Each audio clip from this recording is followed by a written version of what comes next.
महिनावारीको बारेमा आखिर के गल्ती थियो र नारीको हाम्रो समाजभन्दा फरक छ त्यो संसार समुद्र पारीको। धन्यवाद दर्शकज्यूलाई।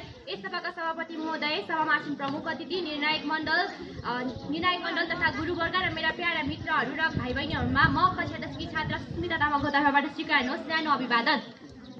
आज मे 28 का दिन अन्तर्राष्ट्रिय महिनावारी दिवस भएकाले जिल्ला जनस्वास्थ्य कार्यालयले आयोजना गरेको वक्तृत्व कला महिनावारी स्वच्छता हाम्रो जिम्मेवारी शीर्षकमा म वक्ता भएर आफ्नो केही भनाइ राख्न सभापतिसँग अनुरोध गर्दछु। सर्वप्रथम महिनावारी भन्नाले महिला शरीरको गर्भाशयको विशेष अवस्था हो जुन प्रत्येक महिलाको यौन अङ्गबाट स्रोत बहने गर्दछ। महिनावारी प्रत्येक महिनाको एक निश्चित अवधिभित्र हुने र हट्ने गर्दछ।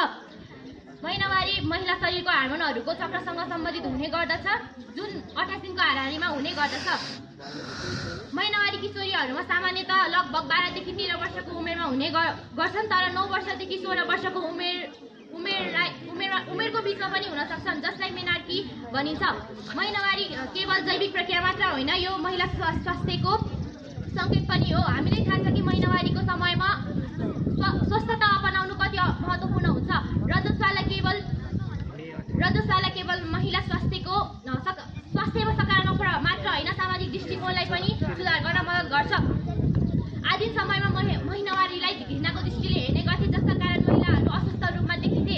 त्यस बेलाको समयमा महिलाहरूले उचित प्रकारको सफा र सुरक्षित कपडा नभएको कारणले गर्दा फोहोर र ब्याक्टेरियायुक्त कपडा वा प्याडको प्रयोग गर्दा महिलाहरूको पाठेघरमा यौन अङ्गमा विभिन्न प्रकारको रोग र भविष्यमा गएर बन्ध्या बस्नुपर्ने समस्या निम्तिएको थियो। त्यस बेलाको समयमा अहिलेको दल्दो बल्दो समयमा महिलाहरू धेरै जसो मासिक क्यान्सरको शिकार भइरहेको छ। पाठेघरको क्यान्सर त धेरै कारणबाट हुन्छ, जस्तै एचआइभी एड्स, धुम्रपान, कमजोर इम्युन प्रणाली जस्ता थुप्रै कारणबाट हुन सक्छन्, जसमध्ये महिनावारीको अस्वच्छता पनि मासिक क्यान्सर अन्तर्गत पर्दछ। सभाध्यक्ष महोदय, वर्तमान समयमा महिनावारीलाई घृणाको दृष्टिले नहेरे पनि किशोरीहरूले यो कुरा भन्नका लागि लजाउने, लुकाउने जस्ता कार्य गर्दा हामीमाथि नै धेरै लापरवाही भइरहेको छ। किशोरीहरूलाई पहिलो पटक महिनावारी हुँदा यो प्याड कसरी उपयोग गर्ने र कसरी व्यवस्थापन गर्ने भन्ने कुराको ज्ञान नहुँदा किशोरीहरूले धेरै प्रकारका समस्याहरू भोग्नु परिरहेको छ। महिनावारीको समयमा किशोरीहरूको स्वास्थ्य अत्याधिक रूपमा कमजोर हुने भएका कारणले गर्दा पोषणयुक्त खानेकुरा खानुको साथसाथै शारीरिक व्यायाम व्यक्तिगत सरसफाइमा विशेष ध्यान दिनुपर्छ। महिला शरीरमा महिनावारी हुँदा रगत धेरै बग्ने भएकाले नेपाल सरकारले आइरन सखीको पनि व्यवस्था गरिएको छ। हामीले आफ्नो स्वास्थ्य स्वच्छता राख्नका लागि सेनिटरी प्याडको उपयोग गर्न सकिन्छ, जसमा हामी सेनिटरी प्याड नभएको खण्डमा सुतीको कपडा पनि उपयोग गर्न सकिन्छ। हामीले सेनिटरी प्याड जुनसुकै जथाभावी कम्पनीको उपयोग गर्नु हुँदैन। उच्च गुणस्तरीय रूपको प्याड र व्यवस्थापन गर्नुपर्दछ भनिन्छ नि। नेपाली बुकमा छ नि, हग्नेले भन्दा देख्नेले लाज भने जस्तै हामीले आफ्नो स्वास्थ्य स्वच्छता राख्नका लागि प्याड उपयोग गरे पनि वातावरण भने एकदम प्रदूषण भइरहेको छ।